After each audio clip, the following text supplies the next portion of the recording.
Do Christians today just arbitrarily decide which commandments from the Hebrew Bible they want to continue to be relevant and which they don't? Hey everybody, I'm Dan McClellan. I'm a scholar of the Bible and religion. Let's take a look at a video. That's my point. That's convenient. You're picking the one you don't want to keep for other reasons and saying that one doesn't apply. Why not say the other ones don't apply? Why do Christians seem to follow some of the commands from the Old Testament, but not others? This video makes it appear like Christians are arbitrarily or maybe even nefariously picking and choosing the commands that they like while ignoring the ones they don't. The problem with this characterization is it doesn't accurately represent Christianity. It's a straw man. All right, let's see it. If you actually want to understand why Christians believe homosexual behavior is sinful, but wearing two different fabrics isn't, you need to understand the covenants. More specifically, the Old Testament contains the Mosaic Law. These were laws given by God through Moses to the chosen people of Israel to accomplish a very specific purpose. When Jesus came, he fulfilled the requirements of the law, and he established a new covenant through his death and resurrection. That's really important too. Under this new covenant, we can wear clothes with two different fabrics, and it's not because Christians are arbitrarily picking and choosing which commandments to follow. No, it's because Christians are following commands that apply to them under the new covenant. See your New Testament for more details. So it is 100% arbitrary, and the biggest problem with punting to the New Testament for more details is if you go look in the New Testament, you will not find a single consistent framework for which laws continue to be relevant and which do not, much less why certain laws continue to be relevant and certain laws do not.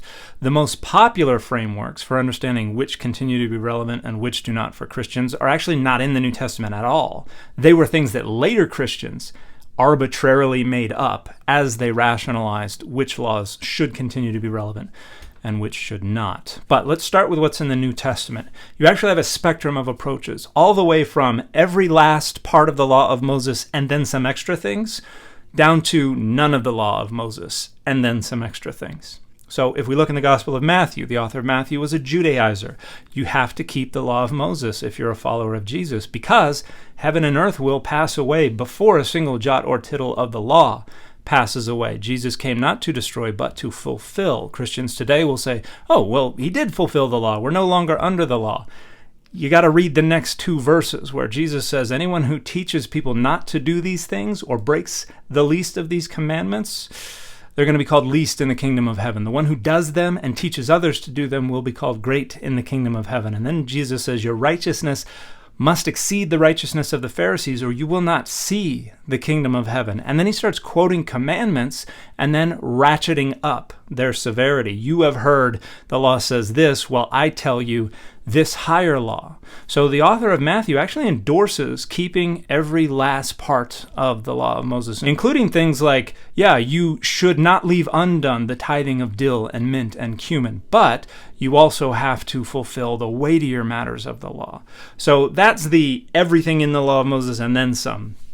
We have something kind of in the middle in the book of Acts. At the end of the Jerusalem Council, Acts 15, verse 20, they decide, okay, people who come into following Jesus from outside of Judaism are not responsible for the law of Moses, but we're going to write down 4 laws. This is all they're responsible for. Abstain from idolatry, abstain from sexual immorality, abstain from things strangled, and abstain from blood. There are no Christians around today who say Christians have 4 laws, and they're all listed in Acts 15:20, because that's not really popular. And then on the other end of the spectrum, the no laws and then some, that's Paul. Says we're not under the law anymore. But oh yeah, nature dictates that we have to do all this stuff or you won't see the kingdom of heaven. For instance, that long hair on a man is a disgrace, as nature indicates, which is laughably not true, but what Paul is doing here is taking Greco-Roman social conventions and elevating them to natural law. And for the most part, people have just ignored that. And then we get to the actual popular rationalization for which laws continue to be relevant and which do not. One is the notion that the Hebrew Bible divides the laws into ceremonial and moral And then many people add a third one that was developed, I think, first by Aquinas, the civil legislation. There are no such divisions anywhere in the Hebrew Bible, and the New Testament does not comprehensively outline any such divisions. That division actually originates in 3rd century theological writings, primarily with Origen. So that is a post-biblical innovation as a means of rationalizing why we're going to keep some laws and not others. And one of the biggest problems with that is even in the New Testament and even in the Ten Commandments, some of the laws that are maintained are ceremonial. And some laws that are considered moral in the Hebrew Bible are not maintained. Now, the other popular ones, the notion that if it's in the Hebrew Bible but is not mentioned in the New Testament, then it's no longer relevant. But if it's in the Hebrew Bible and then it is mentioned by the New Testament, and especially if it's mentioned by Jesus, then it continues to be relevant. This is also a post-biblical innovation, and this is another one that is inconsistently applied because, as I mentioned, according to Matthew, Jesus said all the law continues to be relevant, and Jesus explicitly quotes certain laws. So there's a bunch of stuff that Jesus repeats in the New Testament that most Christians just ignore today. And that's not even considering slavery. Laws about slavery are endorsed and repeated in the New Testament. There's no syllable of the Bible that in any way, shape, or form whatsoever questions the practice itself of buying, selling, and owning other humans. So if you endorse the notion that it's still in effect, if the New Testament or if Jesus repeated it, then why did we get rid of slavery? And what is common to all of this is that the consensus of the group determines what continues to be relevant. And that is why, after the 19th century, the overwhelming majority of Christians decided slavery, not for us anymore. We overruled the laws of the Bible. And Christians today, who like to appeal to these different frameworks for deciding what continues to be relevant and what does not, usually don't include the slave laws in whatever rationalization they prefer.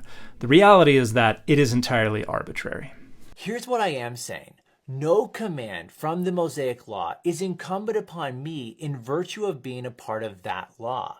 However, there are some commands that appear in the Old Testament that are repeated in the New Testament. That's because those commands are pointing to a universal moral law that is incumbent upon everyone. So this is kind of merging the two contemporary rationalizations, the notion of eternal moral laws and temporary ceremonial laws merged with the notion that if it's repeated in the New Testament, then it continues to be relevant. And of course, this has to ignore a ton of stuff that these Christians don't want to continue to be relevant. For example, there is a command against adultery in the Old Testament, and that command is there because adultery is wrong. And that's why adultery is also prohibited in the New Testament. Except the prohibition of adultery in the Hebrew Bible did not prohibit a married man from engaging in sexual intercourse with as many other unmarried women as he wanted or sex workers, because it only prohibited women from engaging in premarital sex, and it only prohibited men from engaging in intercourse with other married women. In the New Testament, that changed. It's an entirely different law because both of them are socially and historically contingent, just like our approaches today to deciding what continues to be relevant and what does not is entirely socially and historically contingent. In the same way, there is a command against homosexual sex in the Old Testament, and that command is there because it's wrong. This is incorrect. The only thing that is prohibited in Leviticus 18 and Leviticus 20 is a man taking the insertive role in an act of male same-sex intercourse. And this is prohibited not just because generically homosexual sex was wrong. Female same-sex intercourse is nowhere even addressed, much less condemned in the Hebrew Bible. It was prohibited because they believed that that violation of the social hierarchy of domination and penetration would generate a kind of metaphysical contaminant that would get out onto the land, and if that contamination reached a critical mass, then the land would vomit out the inhabitants. So that is an entirely false rationalization of the intuitive sexual disgust response on the part of the Holiness Code authors. And that's why it's also prohibited in the New Testament. No, in the New Testament, it is prohibited by Paul because he understands same-sex intercourse to be the product of a refusal to appropriately worship God, and so God removes the governor or the ceiling that they have placed on sexual desire so that it is allowed to bubble over and go in all kinds of inappropriate directions, resulting only among Gentiles in same-sex intercourse. Again, it's an entirely false rationalization for what ultimately comes down to an intuitive sexual disgust orientation. Now, you might not agree with the conclusion, but at least accurately understand how Christians get to their conclusion rather than creating a straw man. Christians get to their conclusions by considering the needs and the exigencies of their group within their contemporary social circumstances in light of their goals for the future, and then they go in search of a rationalization and a proof text that authorizes. Pointing out how Christians fail to follow a bunch of temporal Mosaic laws, like the prohibition against wearing clothes made of two different fabrics, only reveals a lack in understanding of how the covenants work. Most of the laws in the Hebrew Bible that are dismissed as no longer relevant by Christians and as temporal laws are actually repeatedly described in the Hebrew Bible as eternal laws. The Mosaic law was limited to a time and nation, but objective morality isn't. In other words, Christians follow the moral law, not the Mosaic law. No, Christians have always followed whatever laws have served the interest of the group, and as history repeatedly demonstrates, that has always been arbitrary and negotiable. And the fit for this video is Frog and Toad.